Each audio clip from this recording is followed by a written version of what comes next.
Sorry, Georges, you are on mute. Thank you, Manan. Um, Good afternoon, good morning, good evening.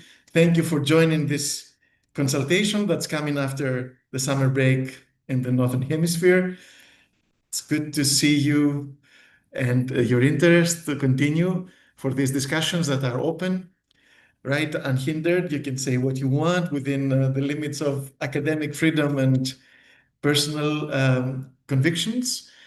We have in the past also addressed this issue of middle powers because we think it's a way out of this current impasse that we are in with the major power confrontation and things not going perhaps the best way possible for international cooperation and multilateralism. So we will touch on this topic again today um, to discuss how global governance has been shaped by the middle powers, which is a matter of defining the middle powers also to see whether it is actually been shaped or is potentially to be shaped and how that can be done. So many questions. But before we go to the main presentation, which will be made by Rowan Liu, our FOGS trainee for this summer from SAIS, School of Advanced International Studies of Johns Hopkins University. Rowan is here with us and has prepared the main presentation. But before that, we'll hear from Manan Shah, operations lead and research and many other things here at Fox, review a few more points that we discussed in the past, in previous consultations, so that we know and we build on them, and then we'll go to Rowan. Thanks again for coming, and Manan, let's go ahead. Yeah. Hi, everyone. Good evening, good morning, good afternoon, wherever you're joining us from. And so, like Georges said, we had a previous discussion on middle powers, the open consultations number 7 back in April. And a bunch of things we had concluded at the time. So, in our previous consultation, we first of all framed the challenge. The current global system is unbalanced, and a few powers are shaping the rules and fueling rivalry. So, these rivalries sideline the shared interest and make inequality worse for all of us. And some of the things we concluded included the definition of middle powers. So, we defined middle powers as states that occupy a middle ground in the international system. They're neither dominating it or being dominated by the others, as it's on the screen. And some of the countries that we highlighted previously were countries like Brazil, Indonesia, Norway, and South Africa. They potentially act as stabilizers and mediators. And with the credibility that they have uh, they're able to reform the multilateral system is the expectation. Yes, and then we had another open consultation called A New Narrative for Peace and Resilience. In this session, we set out to craft a positive global story for peace and resilience, noting that absence of a clear, inspiring counter narrative to today's negativity and domination. And we also flagged that middle powers can act as key messengers and conveners for that shift. So we stated finally that the middle powers should undertake promotion of inclusive economics, fair trade, arms control, and responsible AI governance, while also pushing for human rights and UN reform. Over to you, Rowan, uh, for the presentation. Thank you so much, Manan. So, and thank you so much for introducing us into who are the middle powers and what role they have in our current international system.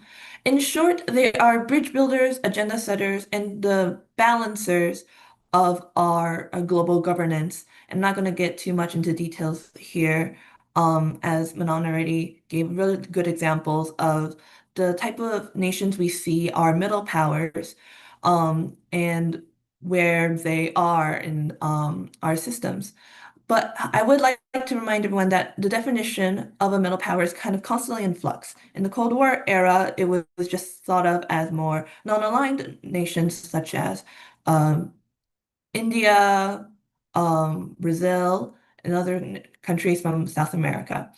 However, nowadays, the definition of middle powers has broadened and encompassed a lot of nations from all across the world, from as far as Australia to Norway and Argentina and Brazil.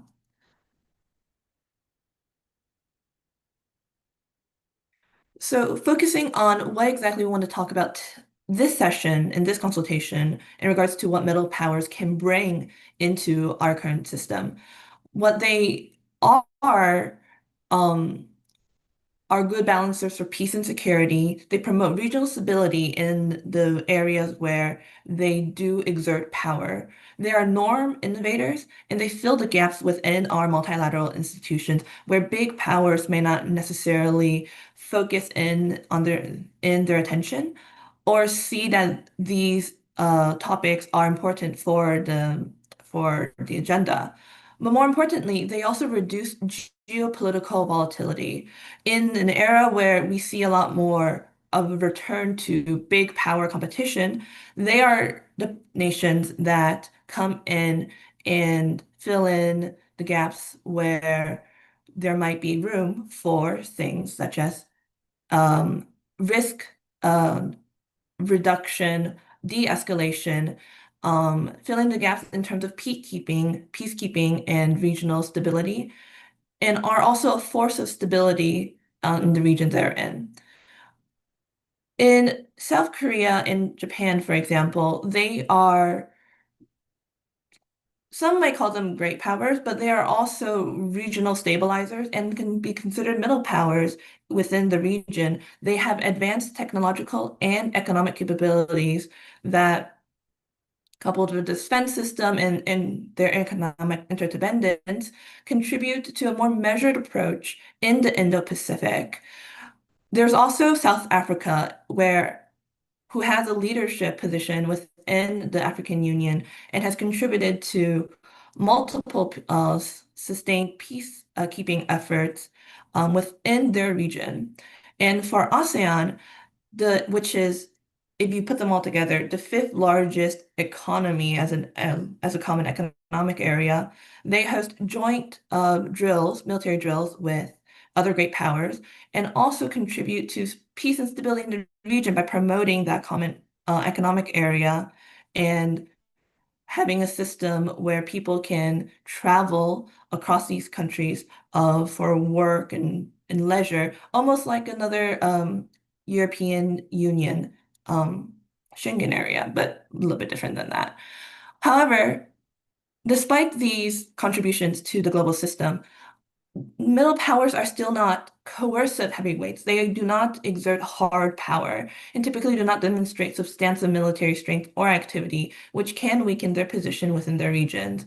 They're also not as organized in modern day compared to perhaps past movements where middle powers recognized each other as brethren or common nations with common interests. And there's also discussions of risk of middle powers themselves inciting conflict as much as they can prevent them. In terms of norms, institutions, and promoting a rule-based order, middle powers are also drivers of international agreements and the creation of institutions. They help shape the norms of multiple fronts of global governance, and when they are in leadership positions, they can set agenda and advocate for small states. Historically, the Australians have been really good at this, being a historical leader in trade liberalization, non-proliferation of weapons of mass destruction, and cooperating on irregular migrations. However, nowadays they seem to be more reactive power, and they do not have the same opportunities and time windows to enact change at the global level. In the past, we've also seen Sweden and Canada take up this norm-setting leadership position, particularly within the UN Security Council.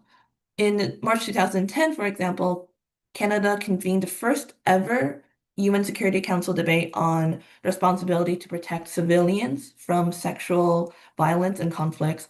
And in September 2017, Sweden had held open debates on climate change, setting an agenda for that as a security threat, and leading to the first ever UN Security Council resolution on climate and security. Our middle powers can enact and are drivers of change. However, there has been concerns about their lack of ability due to less financial and logistical resources compared to big powers, and the decreasing of platforms that we see in international spaces to to advocate, to exert influence, and to call to the attention of big powers and changing the agenda from there. In light of the idea that there seems to be less platforms, there is the idea that then they can create more platforms.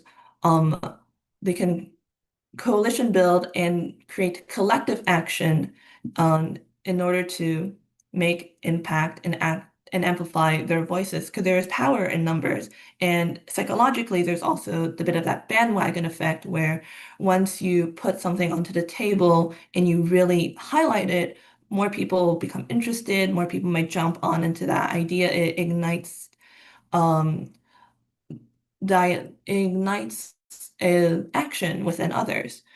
Some coalitions or groups that we have seen in the past include groups like MIKTA, the collaboration between Mexico, Indonesia, South Korea, Turkey, and Australia, IBSA with India, Brazil, and South Africa, and familiar groups we know such as BRICS, ASEAN, the African Union. These institutions have sorry, the ability to also shape norms and create platforms for change and have more impact rather than middle powers acting on their own due to the fact they have group power and can congregate over a shared vision. However, one thing we do see with that is that it can be hard to kind of maintain that vision, especially since a lot of middle powers are democracies and their administrations change over time, therefore changing each administration's um, foreign policy goals and idea of what role they play within these organizations. There can also be a lack of a joint response to international events. For example, with MIKTA and ASEAN, there wasn't a call to action or strong position they held when Russia had invaded Ukraine. And that can lead to a decrease in the efficacy or regard that the international community may feel towards these middle power groups. So looking at cases where middle powers are thrust into the situations of the current global political system, let's take a look at what India and later Brazil have really done in terms of really exerting their capabilities and navigating the wrath of a big power such as the United States, especially with Trump's tariffs being used as a political tool against India and Brazil. India has historically diversified their trade and ties with multiple big powers, such as the EU, the US, Russia, and China. It's a position they held as their strategic autonomy. And they've also had military cooperation with Japan, the US, and then trade relationships with other BRIC nations, and really have their hand in a bit of everything around the globe and exerting their influences through these different groups' ties and different modes of cooperation. But recently, Trump has enacted 50% tariffs on India, 25% of which were for buying Russian oil, for not following the US-led agenda against Russia the past year. And we've seen that, unlike in the past, where India had a more retaliatory action against US strong arming, they have been more focused on domestic policies that counterbalance US terror regimes. Currently, they plan for relief packages for exporters hit by US tariffs, and their actions are still in development. as this is all pretty recent news from like the past week or so and the past months. What is a concern that India does need to kind of contend with is that they are still really dependent on imports, such as in the energy and tech sectors, which makes their strategic autonomies pretty vulnerable. However, one of the solutions going forward, and that is currently being discussed, is that they can diversify more where their imports are coming from and become less dependent on Russian and US and EU trade. They also have high competition from neighbors like Bangladesh, Vietnam, other actors in the Southeast Asia region, which does weaken their economic leverage that they have been using for the past decades as the way to counterbalance great power politics. A lot of these capabilities and strategies have also been used by Brazil in the past. They've leveraged their own economy in agriculture, mining, and energy sectors as geopolitical tools maneuvering between China, the EU, and the USA in the policy of active non-alignment.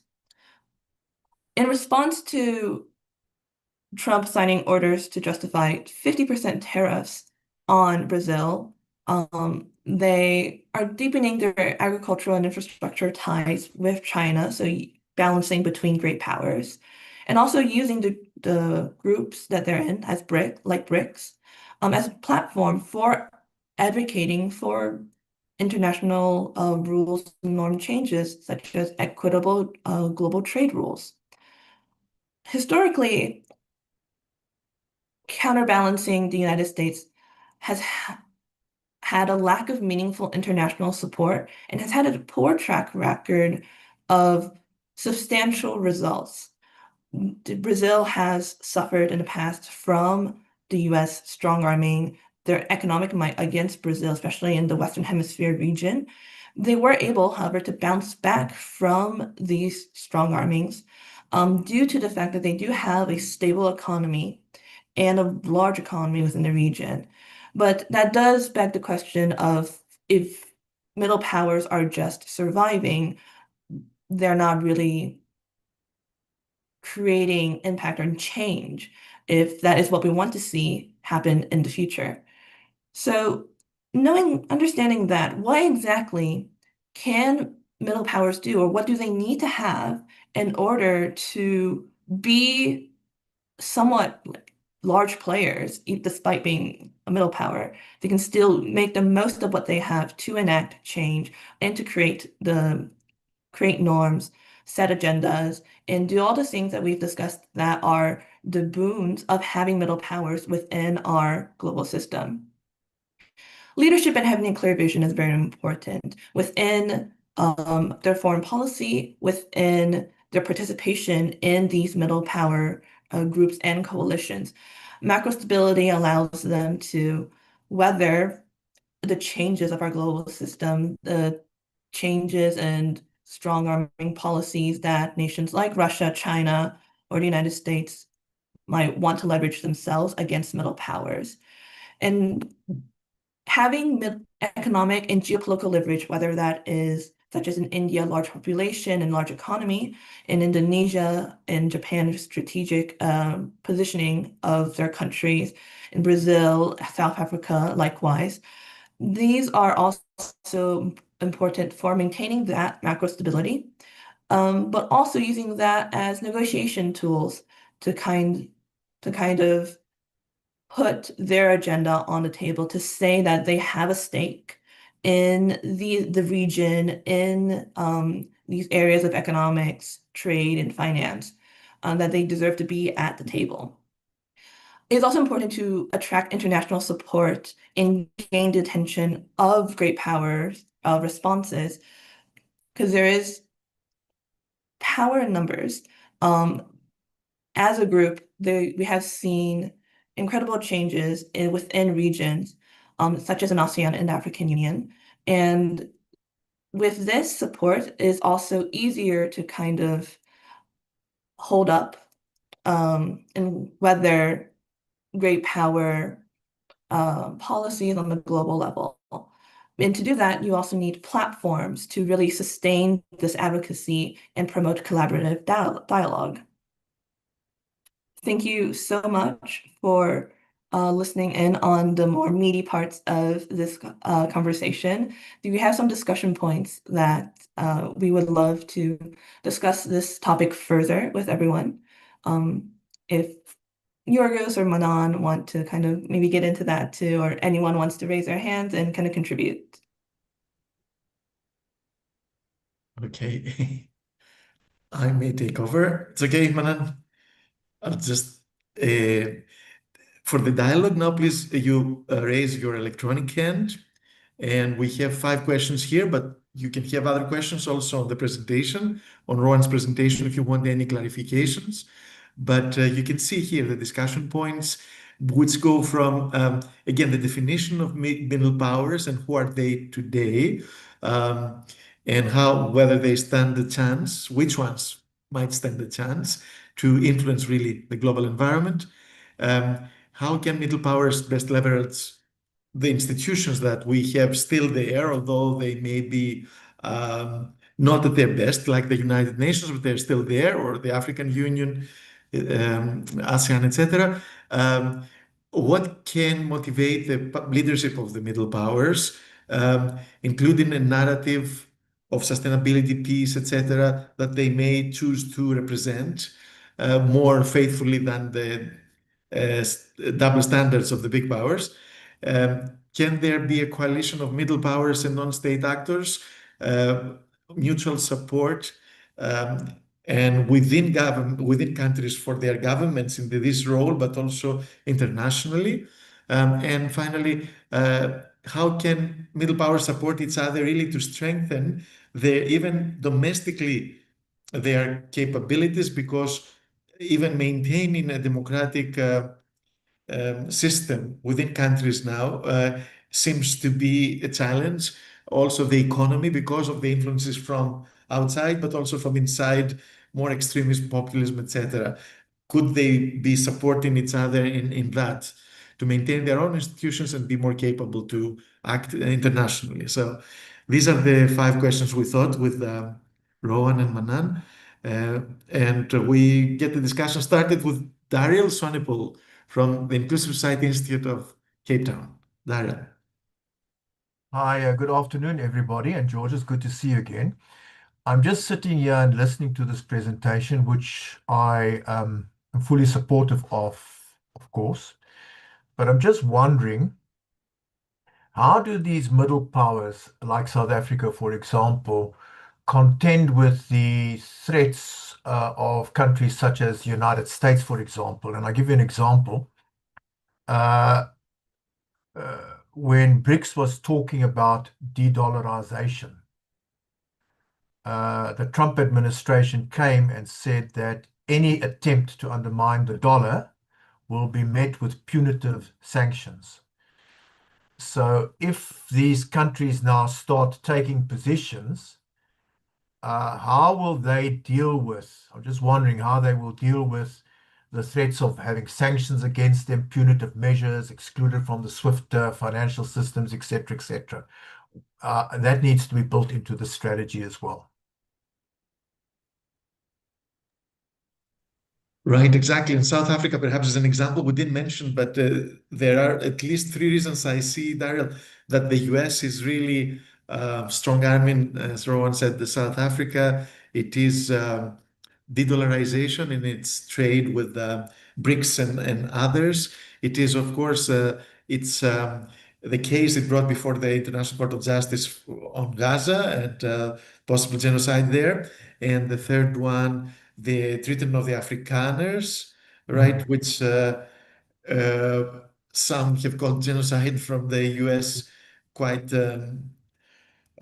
yes, without any grounds for that, and the cutting of the aid, so, and the destruction of US aid. So yeah, we see that the problems and the war there under these middle powers is very, very strong. And I'm sure you feel it there in South Africa. But anyway, Also, Rowan will take the floor and comment, but let's have like My point, George, is as being that if the middle powers were starting to design an alternative strategy for altering the multilateral system, whatever the case may be, as legitimate as that might be, certain countries will come in and want to protect their existing privilege, etc., or their existing economies, and they might come with punitive actions against these middle powers that are now wanting to put an alternative in place. And all I'm saying is, I don't know how we can deal with that, but we need to factor that into strategies for the middle powers to have some sort of effect. Exactly. And the big powers are not waiting for the middle powers to come in and really make an ideal world. I'm sure they will react because the ideal world would not work for them. Yeah, absolutely. We'll discuss further. Arthur Dahl. Thank you. 2 points, I think.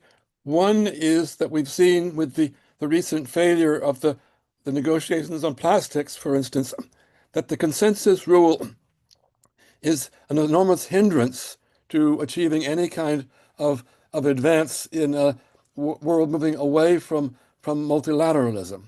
So I think the middle powers may be in the best position to say what can be done to advance at the global level without running into some of these roadblocks, thrown up by particular economic interests or particular governments defending their interests. And so, what are the alternatives to the consensus rule? For instance, if you can no longer negotiate a plastics treaty with consensus, is there some way that a majority of nations led by middle powers could create an alternative mechanism where a few countries would stay aside, but they could advance with some steps towards better multilateralism without waiting to achieve consensus? And I think that's an important area for the middle powers to explore as they look at the alternatives for governance today. One other point, and I think along with the middle powers as independent countries, there are some groupings of countries that are very much in the same position as middle powers. I mean, I've worked a lot with the small island developing states. And when you're dealing with countries of 9,000 people or 12,000 people in their country, they look like they're totally insignificant. But when they come together as 39 votes in the General Assembly, suddenly, they seem to have, some weight. And Vanuatu leading to the International Court of Justice's decision, on climate change, for instance, shows that we shouldn't ignore some countries that wouldn't be seen as middle powers separately, but that coming together in some of their coalitions may be able to join in these efforts to move forward, and we should consider them as well as we go forward. Thank you. Thank you very much for both points, Arthur. And we'll discuss Silene. And hello, everyone. Good morning from Brazil, from São Paulo. Today is a wonderful weather. So nice to see you again, Georgios, Manan, and Dario. And I thank very much for this opportunity. And of course, as a Brazilian right now, today, I need to say that our democracy is stronger than ever, yes. And so I think that we have here great questions, but I'd like to start speaking about our social, economical, and cultural reality. Last Saturday, I visited two slums, favela, yes, a poor community in São Paulo. And I came across a terrible reality that we'll know, but when we are in field, we can see the gap when we start a discussion at this point. For example, the last question, yes, how is possible middle power support the others? Yes, but last year I visited Kibera, yes, in Nairobi, Kenya. Of course, we are not talking about the similar reality, but how is possible to change or to support the others if we have it's impossible to discuss middle power in Brazil nowadays, consider this social and economic reality. Yes, no sanitation. 50% of Brazilians don't have access of sanitation. Yes, this is the first point. It's a low income, and some groups have faced insecurity food. In this sense, I think that we have many local problems to solve before looking ahead. And to look ahead, we need to change, especially the narrative against middle powers, or especially in my region, in the South America, because we have a narrative that the main problem here is the populism.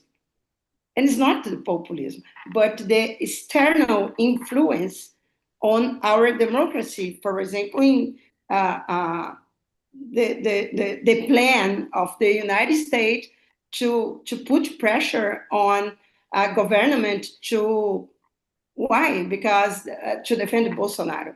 Yes, and I think that the main point is the narrative. We need to review many kind of, or many ways to renew the narrative on middle power. But it's not only media narrative, but academic narrative, media narrative, international political narrative about countries like Brazil. Yes, we have internal problems, but you have a power to show to the world how it's possible to face many kind of pressure, such as this United States against our sovereignty and our democracy.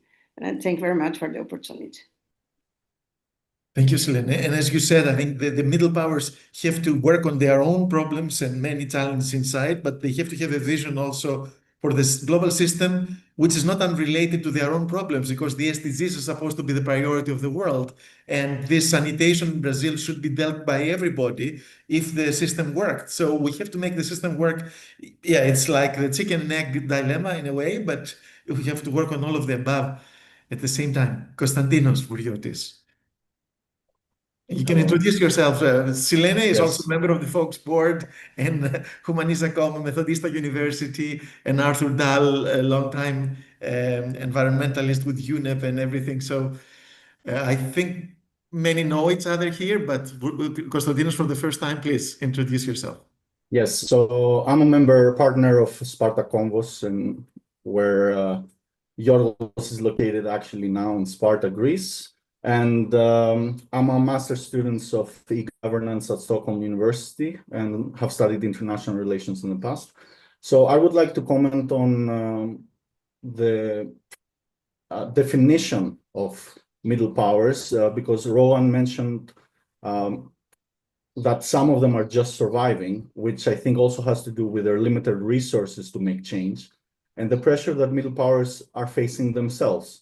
So we mentioned Norway in this conversation, which is actually a small country compared to the other ones on our list.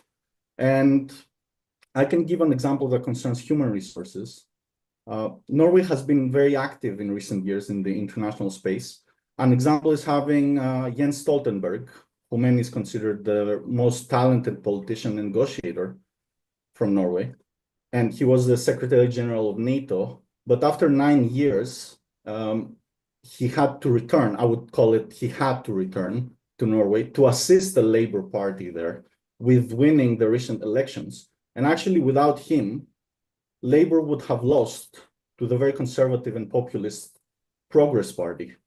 So my point is that some of these countries we mentioned, because I don't understand exactly the definition, what makes a middle power?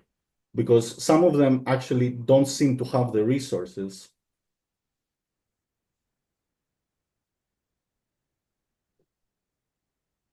We lost you, Yes, can you hear me? Yeah, for the last so the few question seconds, is, It was a question like, what makes a middle power? Why, for example, is Norway a middle power in this sense? And it's amazing how the universe works too. You have a Norwegian answering the question, Ingeborg, friends from Norway and formerly UNESCO and Yes. Culture of Peace, please. Hello, I don't know you except the Georgios, but happy to be here. Yes, let me start with Norway, and I agree. It is perhaps a too broad definition when you put Brazil and Norway within the same definition as middle power.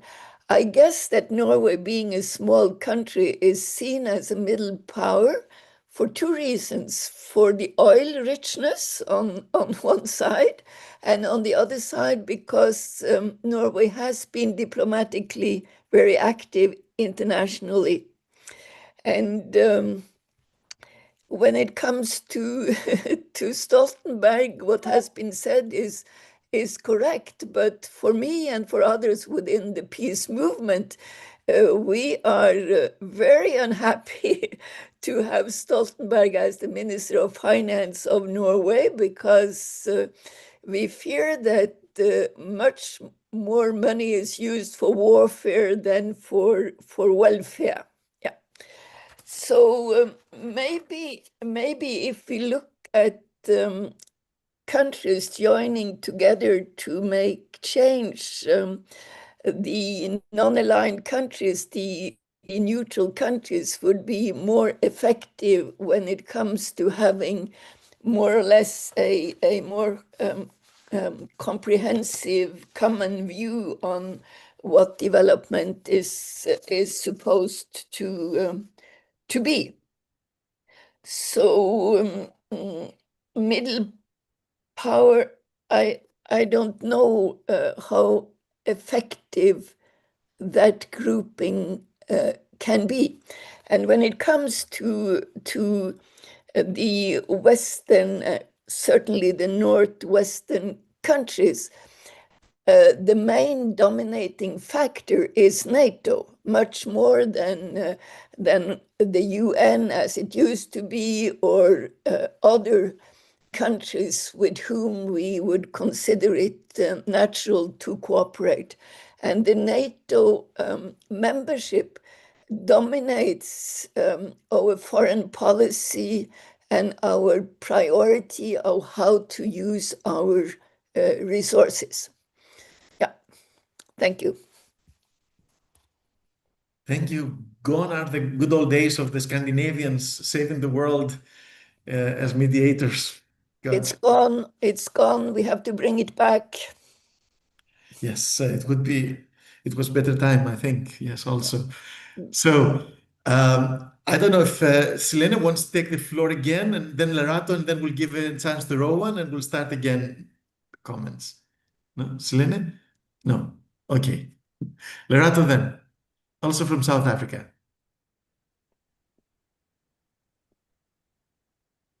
I don't know if Lerato can hear us. Yeah. Can you hear me, Georgios? Yes, it's breaking up, but please start and we'll see how it goes. I'll try. I was just thinking out to myself that, I mean, as we're approaching UNGA 80, and it's such an important moment of reflection, I think, in terms of, what is the purpose of the UN in multilateralism right now, given that it's in such a fractious position, and various regional groupings are flourishing and emerging globally. Perhaps it may be time for, the UNSG's office or the UNGA to task middle countries just to sit together and just maybe write and make a very formal pronouncement about, what is the future of multilateralism henceforth. I think obviously there are various components within the United Nations that are no longer useful or not serving purposeful utility, like the Security Council, for example, because it was born out of a particular vein of thought after World War II. But it may be time to really see these the middle powers, quote unquote, whom I think will be absolute powers in the next 20 to 40 years, to be tasked with seeing, where do we go from here as an institution. So that's just my thought. Thank you, Loreto. And it's actually happened in the past, like either commissions of wise people or a special panel of the Secretary General that did examine a specific issue like peacekeeping or more broader issues of UN reform. We had the high-level panel on for effective multilateralism, high-level advisory board on effective multilateralism after the SG's common agenda. But yeah, perhaps didn't have the impact that it could, but maybe it's a time for another one. Yeah, let's see. But let's go back to Rowan. Yeah, and respond, please, to what you hear. Thank you so much for everyone's contributions. I think those are all really great questions, especially on what exactly is a middle power that was brought up by Constantine, I believe.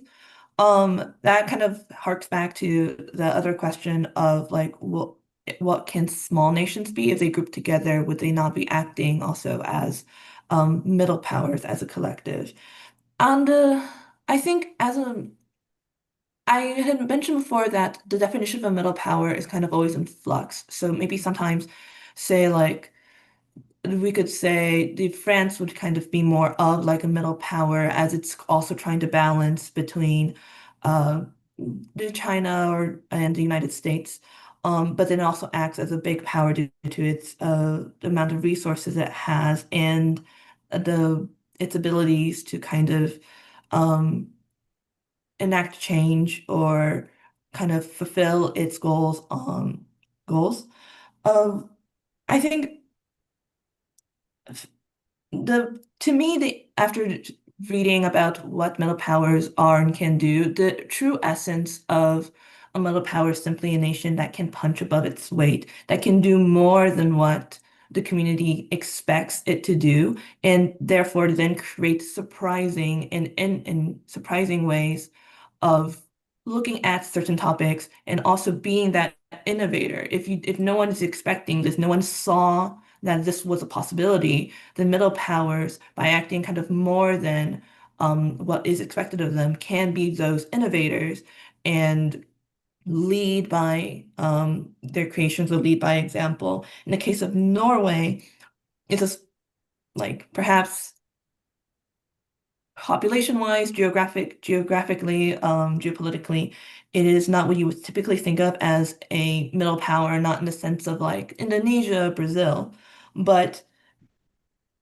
historically, the Scandinavians have been great mediators, have been part of conflict resolutions that may or may not have been possible without them. I'm also currently doing research on the Aceh peace resolutions that was held in Finland, that Finland had allowed the Aceh group to stay there and as like take refugee outside of Indonesia. And by doing so, that also kind of allowed the two groups, the Aceh and the government of Indonesia, to have that platform to come to a peaceful resolution. And that may not have been possible without the involvement of Finland and being there and being able to create that room for change. So that is kind of my view on that and the question of Norway.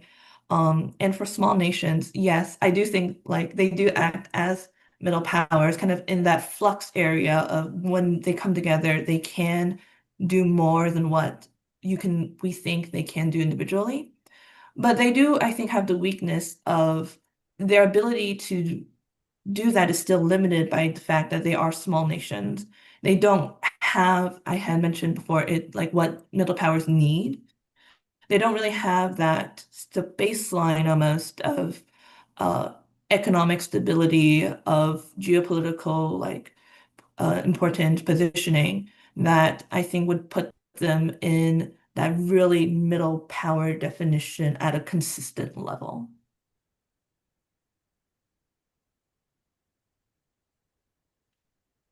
Thank you. Yeah, thanks, Rowan. Just to add a couple of things, when you were talking about Finland mediating Aceh and having the separatists there, I thought nobody bombed Helsinki at that time. unlike Qatar recently. So we see some different times, but also I would say that middle powers are countries with the incentive and the agency to act to improve the global system or to shape it in their to their benefit, although they are not superpowers. And that, as you said, Rowan, is like they have the incentive, they have the agency, which includes also keep some capabilities, but also innovation, innovative thinking. And that covers some lack of capabilities in a way, right? And they have also support, even within major power populations in a way. The Nordics in the past, they were also the elves of the universe of the planet, if you have the Lord of the Rings in mind, or something like a more refined people who help us all rise. But what you said about the small countries and, for example, the island states, they could be in one issue middle power, because for them it's a matter of survival and they have a big incentive to not disappear because of climate change. And for that, they have a lot of emotional appeal and some kind of capability because of that. So there are a lot of factors, but yeah, we'll keep discussing. Pratul, who made the previous presentation in another area, are also trainee this summer. Tell us. It's great to be back. Rowan, amazing presentation. Really appreciate all the points that you've mentioned. The thing which caught attention to me was when you've mentioned that you describe it as a power which punches above its own weight. I was very curious to know what your thoughts are on the Asian Spring. I was just there in India for a while, and right now what's happening is I've also taken a short trip to Nepal. Entire Nepal has gotten disruptive, which we can consider it as a small nation. Elections happen via Discord channel, not by paper ballot, but on a completely different social media level. The same thing is happening in Pakistan. We're having protests in Thailand. And I was just wondering, usually I myself would not consider clubbing small powers or middle power, but I think this is the strongest evidence to your argument that, if they are punching above their weight, then there's also disruption. I was wondering how you would see this disruption with respect to power balance, and where do you think the future is of these like small middle powers like Indonesia, like Nepal, and like some of these countries with respect to their government issues?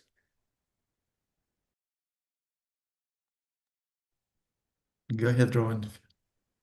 I'm considering the question because it is really, I did not focus much of my research on really looking at kind of the sources of like agency.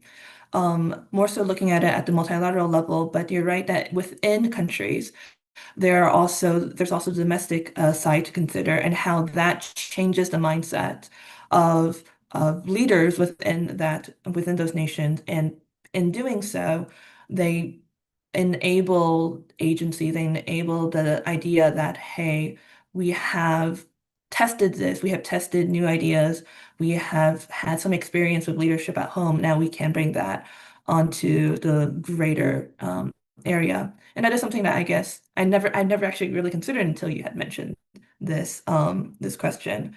You're right, it is. I had mentioned before that very briefly that there's also concerns in literature that middle powers, by punching above their weight, by kind of being active in balancing great powers, could also lead to disruption or maybe even contribute to the escalation and rise of conflict. That wasn't really discussed here. That's kind of a thing maybe for another paper. But I think that is something that middle powers probably should consider if people are in those leadership positions, really understanding what consequences are, or like the grand vision of, I am in this position, this is kind of my arena to play with. What can I do? And then what are the consequences of actions like retaliating against US signing 50% tariffs on you? Do I do the same thing back? Would that lead to escalation? Or do I do something that's kind of more in line of what India is doing, and which is also surprising. It's surprising that they're not traditionally punching above their weight, kind of what they've done in the past, where they say, no, we're not going to listen, or we're just going to do our way, we're going to create a new group. They've kind of focused on domestic policies, and are learning ways to weather the possible changes the tariffs could bring to their economy, rather than putting all of that energy outward. I think there is definitely that aspect of being pragmatic with know what you as a middle power, as your position in the world can do, and then be pragmatic about using that. Knowing having power is also just being responsible with it. And I think that is I guess, lesser talked about aspect of this discussion. And taking the role again of supervising our trainees who are doing their research, I would say for India, I see two reactions. One is they realize that they don't need trade when they have a huge underdeveloped economy within their own borders, meaning that the trade is not so important to them, and they can generate an economy of scale if they allow their own regions to develop. And that was the first reaction, I think, to the tariffs. But the second is also this rapprochement with China and Russia in the Shanghai Cooperation Organization. So we see they're moving on several fronts, and the BRICS are also active, and all this de-dollarization. So I think they're not putting all their eggs in one basket if they can. And a big country like India probably can have reactions on many fronts. But for me also it makes sense to have sufficiency, etc., and have an economy that would justify your currency to become more important because of growing activity within your borders, right? Than panicking because you cannot export to the over-consuming US market, which is not that big, or I don't know. And at some point we'll be printing money and people won't buy in it. But those are my... Rowan, please also... Oh, Manan, okay, and then Rowan, you can talk on. I just wanted to add a couple of things. So about the tariff on India, also like 33 to 40% of the goods are completely exempt from those tariffs. That is electronics, pharmaceuticals, petroleum exports. Very interestingly, one of the biggest importers of diesel that goes from India, which originally supposedly comes from Russia, is Ukraine. So it's not as straightforward as it appears. Yeah. Say it again. So Russian oil is processed in India and goes to Ukraine. I didn't get it. Yes, Ukraine buys diesel from India, which we don't create. Right. And it's of Russian origin, yeah. Wow.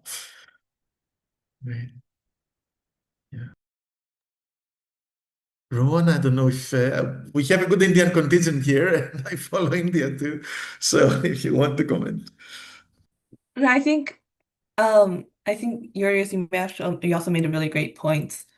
And I think as I'm continuing to do research on this topic, adding in that domestic front is something that I'm really interested in. And could definitely look more into, because I feel like this is kind of getting to the area where it's like I'm not too much talking, sorry, my mouth is so dry. It's not an area that I had considered deeply, and would love to discuss it more with people here, and get ideas for how to kind of incorporate that into how middle powers think and strategize in when they're projecting outwards, and also maintaining stability inwards, as we had discussed on the importance of kind of maintaining that domestic stability in order to then do what they need to do on the global arena. Sure. Whoever, yep, great. This is a continuing discussion. If you have anything to offer to Rowan's research afterwards, even you can contact us. She can even put her email in the chat if she wants to have inputs and follow-up, or you can do info@fox.org and we will forward.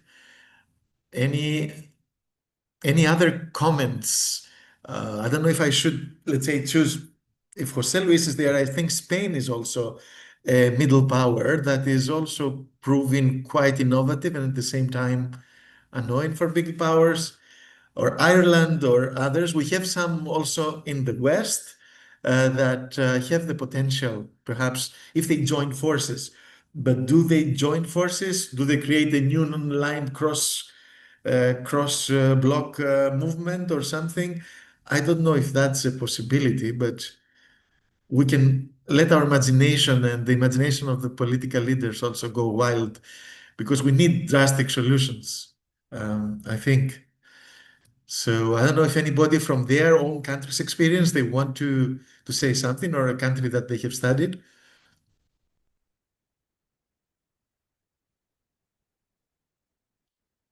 No? Yes, José Luis. I can see it. What is that? No, he does not want to talk. You are muted.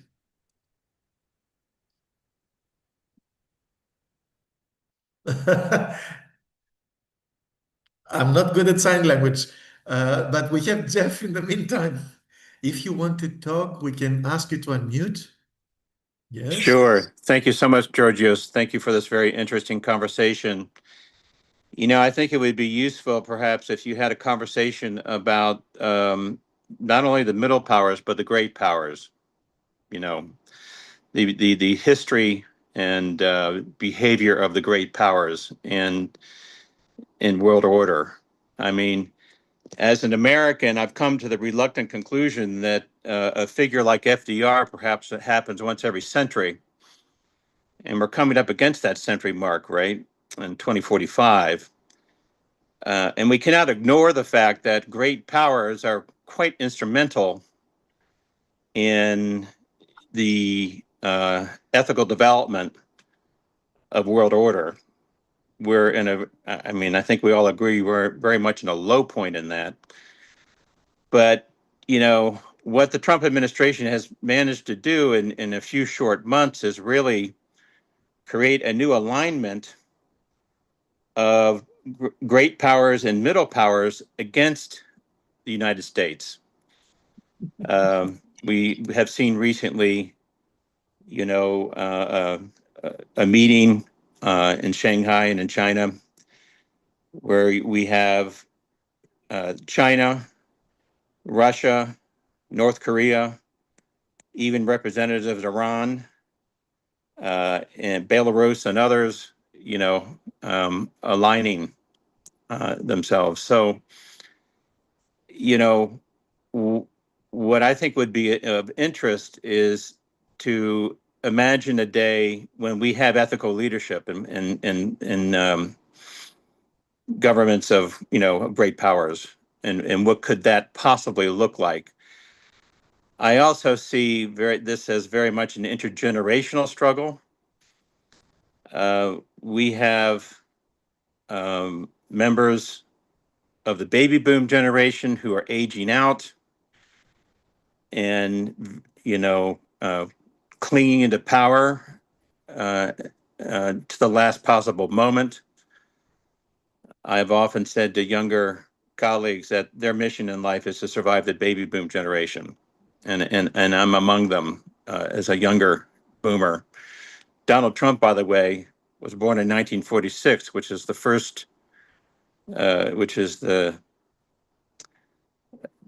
first part of the boomer generation. So anyway, I think it would be really interesting if you perhaps if you had another discussion on this point of great, you know, I mean, yes, great power competition, but what let's imagine a world when there has been great power cooperation. You know, and what could that look like in the 21st century? Because we've seen it in the 20th century at important moments, but what could it look like today? Thanks. True, and I think we should not forget, as you said, that the world is shaped by the big powers, but when they go astray or whatever, that's when we need others to balance it. and we should not ignore their role. And ethical leadership is something important for everybody across the strength of the country. Yeah, thanks a lot. Sakiko. Hi. Very interesting conversation. I would sort of, maybe it's a bit of a devil's advocate proposition, but I think what you just said, George, is that the world is shaped by the great powers is something that we need to interrogate. In fact, global norms have not been totally made by great powers, in a sense that I think we should not ignore the role of non-superpower role. And by great powers, I mean, I guess we're talking about the hegemonic powers of the United States and its allies, the members of the Security Council, the members of the G8, G7, historically, maybe a broader group of countries.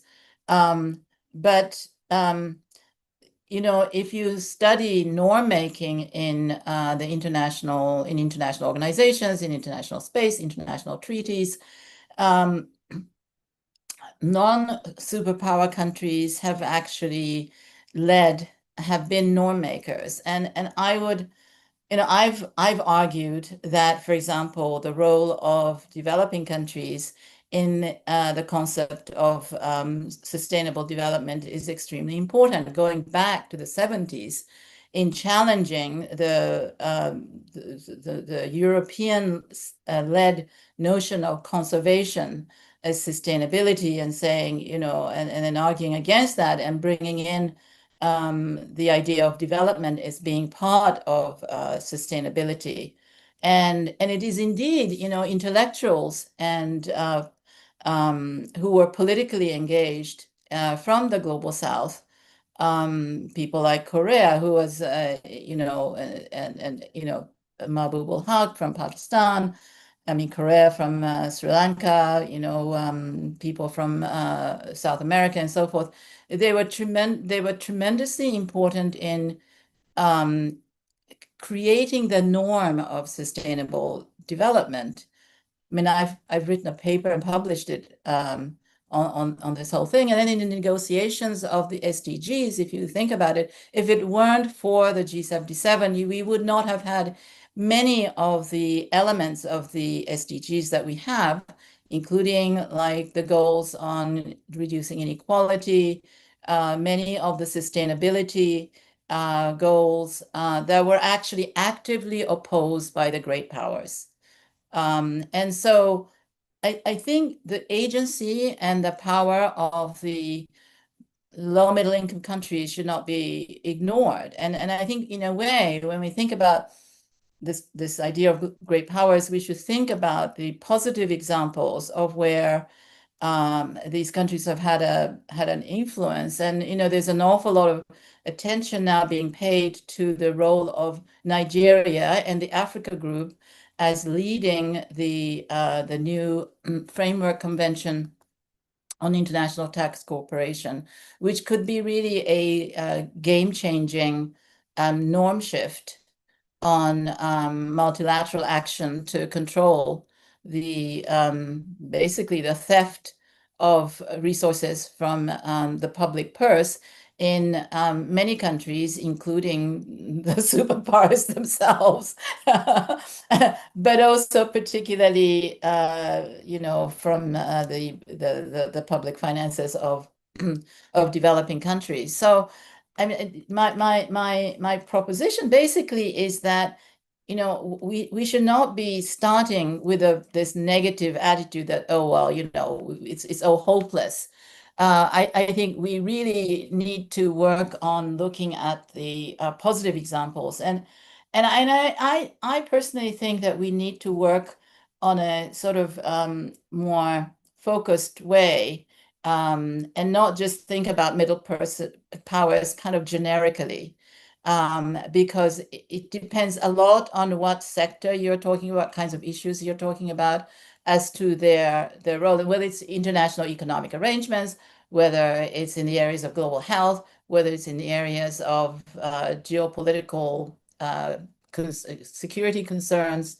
I think the dynamics, the power dynamics are very different. Thank you, Sakiko. Of course, yes. We should not underestimate or be negative, but the role of the middle powers. But I was thinking, even if we have normative progress in the UN, for example, if the discrepancy with the real world that's formed more by the major powers in terms of finance, etc., who gives in? And perhaps we have that we have the Genocide Convention, but we have big powers or their proteges doing the genocide. Who is going to win? I would call that there's a difference between norm making and the implementation, right? And it is the implementation where realpolitik comes in much more powerful way. But I think as far as norm making is concerned, it's really they played maybe a bigger role. But even then, I think that the real issue is how. So maybe that's another way of looking at the relationship between, norm making and implementation. I mean, currently, I am actually looking very carefully at how intellectual property regimes, the TRIPS agreement, is being implemented. I mean, the politics of implementation, of course, have trumped the fact that by the terms of the agreement in writing give much more policy space for countries that is actually allowed. And it's the US threat, of trade sanctions that, really inhibits countries from making use of that policy space. For COVID, for example, right? What you mentioned, TRIPS and all that. Right. Big discussion again, but Rowan, please come to comment. Oh, for this one, I thought you had your hand on also before. Sorry? Sorry, I thought you had raised your hand, but in any case, we go back to you after any major comment, and we heard a few. Oh. If you want to comment on what was said by the last couple of speakers.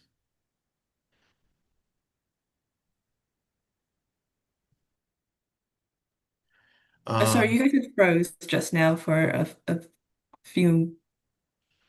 I froze. Okay, there is a big thunderstorm here. I know you hear. So if you lose me, you continue your own, right? Manan is there controlling the IT and more. So Rowan, if you want to comment on what we heard from our last commentators. For that one, I was more the learner than I had really, I feel, anything super new to comment on. And I think it is on my side because everyone is cutting out a little bit. Okay. We can hear you though. You go ahead, please. Oh, okay. Yeah. I was just saying that I was more the learner. I didn't really have anything new to contribute to that discussion. I do feel like, how do I say? No, I think I'm just gonna leave. Sorry, I'm gonna leave it at that. I guess my mind is a little bit tired from today's presentation. It's intense, but also think about now we're going to have a new Secretary General, right? At the end of 26, by the end of 26, that person will have been selected, and 1st January 27 will have been appointed. Now, what would like that person also to deal how with the middle powers, the big powers? Think also of that if you want to help us get other angles for the discussion. And we have 15 minutes. Let's see what more we can think and discuss until then. Georgios, we have someone from the chat, Odile Bolton. I'm sorry if I mispronounced that. Please come in. Yeah. Feel free to unmute yourself and start.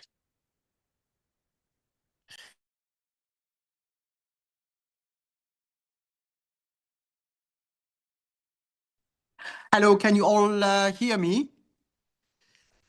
Yes. Good Yes, yes. afternoon. Good afternoon. I'm Odile Bult, and I'm a former UNICEF deputy representative. I'm retired and based in Cape Town.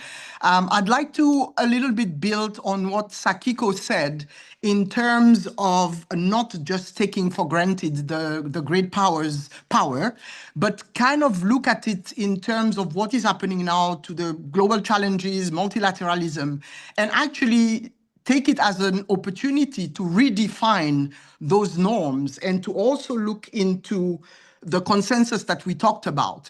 Why not think of a groupings per sector, like Sakiko also mentioned? You have economic, you have financial, you have those different sectors where the seeds, the small islands might have something to say on climate, and so on and so on, and have these type of not fluctuating, but fluid type of alliances where you create, let's say, common interest, and then you push for that. Of course, you would have those stronger within the groups as the middle powers that we have identified. Because I think at the moment it's becoming a little bit more polarized that, okay, if it's not aligned with a certain group, then we have to create our own. But create our own, like the BRICS, which exists already for quite some time, the AU and some other forums, they are also built on those same norms of democracy and so on and so on. So again, do we want to redefine what exists or just adjust it to now the polarization or the multilateral changes that are happening? Because it's all a given that we live in a world that is global, and therefore we're not going to be able to just change like that. But look at what are the common interests, including what Silene said, which is taking also into consideration the domestic situation, because that also erodes democracy and therefore the legitimacy of some of those governments. We have the Kenyas, we have the Nepal recently. So I think we kind of need to have a frame of mind, a bit of a change where we look at, okay, what is it that we can gain and move the agenda forward in the benefit of the lower ones, or whether we want to call them middle powers or small powers.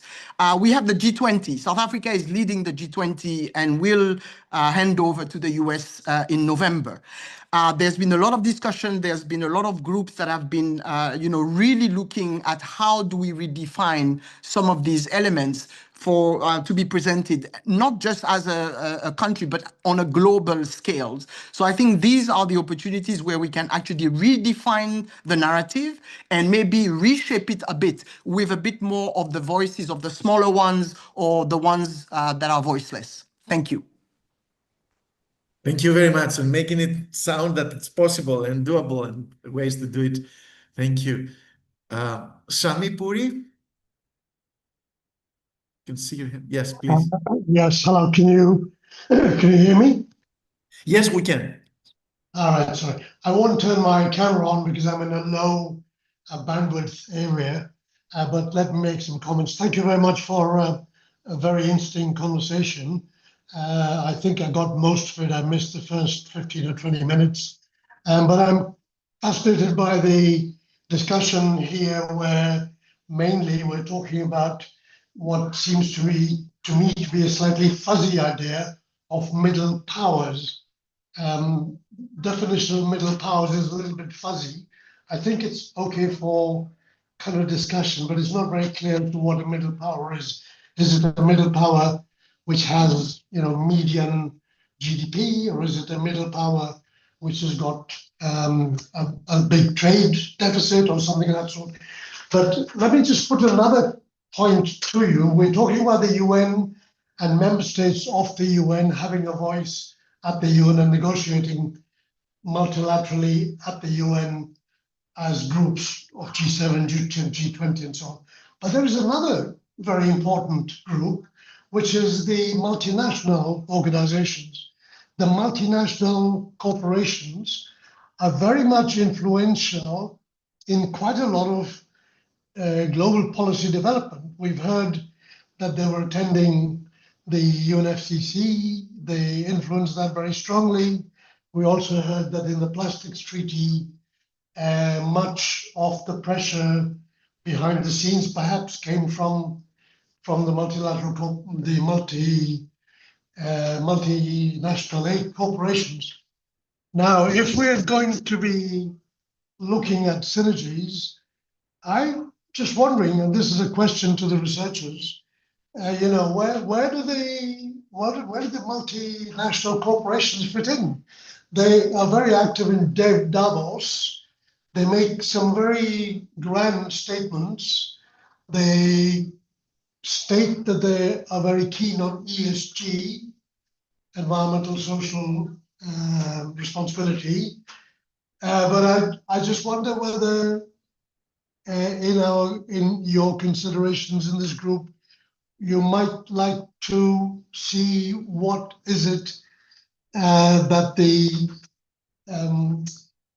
multinational corporations bring or perhaps don't bring. Thank you.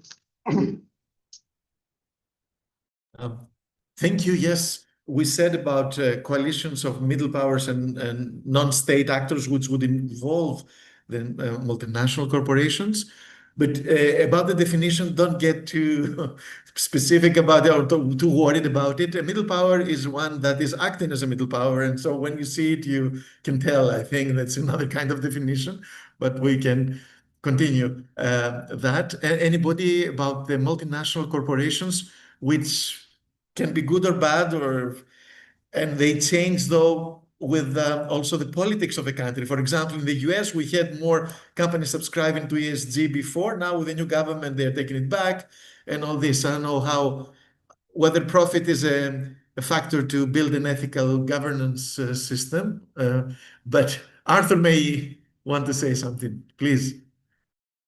Thank you. I think multinational corporations are the big missing element in looking at governance at the global level because they've carefully avoided it. They deny any kind of responsibility for what they do. They have a really narrow set of values, basically making profit.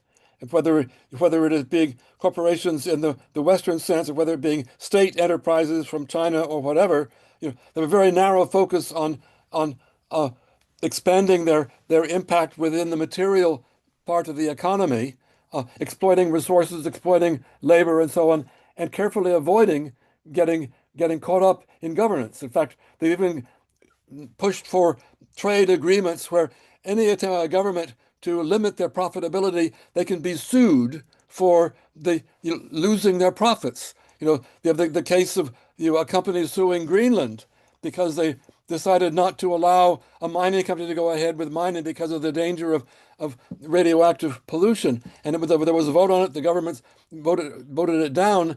And so the company sued for all of the profits they would have made over the next century if that project had gone ahead, highly exaggerated, many times the GDP of Greenland. And yet therefore they're playing a role in governance, but a very negative role in the defense of their own interests and escaping from any real sense of governance or responsibility. So I think at some point we cannot ignore the role they're playing in the global level and say, how do we try to govern these things where with powerful lobbies, with powerful political influence, controlling. I think in many ways, the present American administration is simply a face for, the private sector maximizing the profits. That's the American dream. And so I think we can't ignore the role of the corporate sector and say, what can we try to do to bring it back into control? What can we do to create a governance framework that will reach out to them as well? I mean, the latest International Court of Justice decision on climate change said, well, it referred to governments, but then it said, and they are responsible for the corporations within their area and can be held liable for what behavior they allow of corporations. And already, there's an element of governance being defined there that needs to be given a stronger role as we go forward. Thank you. Thank you. You've seen in practice what the multinationals do to the environment, climate, of course. Thanks a lot, Arthur. of course, we cannot ignore all actors, right? Yes. Rowan, would you take any of these? I This do will- agree with Arthur on a lot of those details of they are being kind of incorporated into global governance now, especially with how active they are on this scale, and also that they do have great power, and that their main thing, I would not consider them middle powers at all due to the exact definition that Arthur had proposed, which is that they are mainly concerned about profits.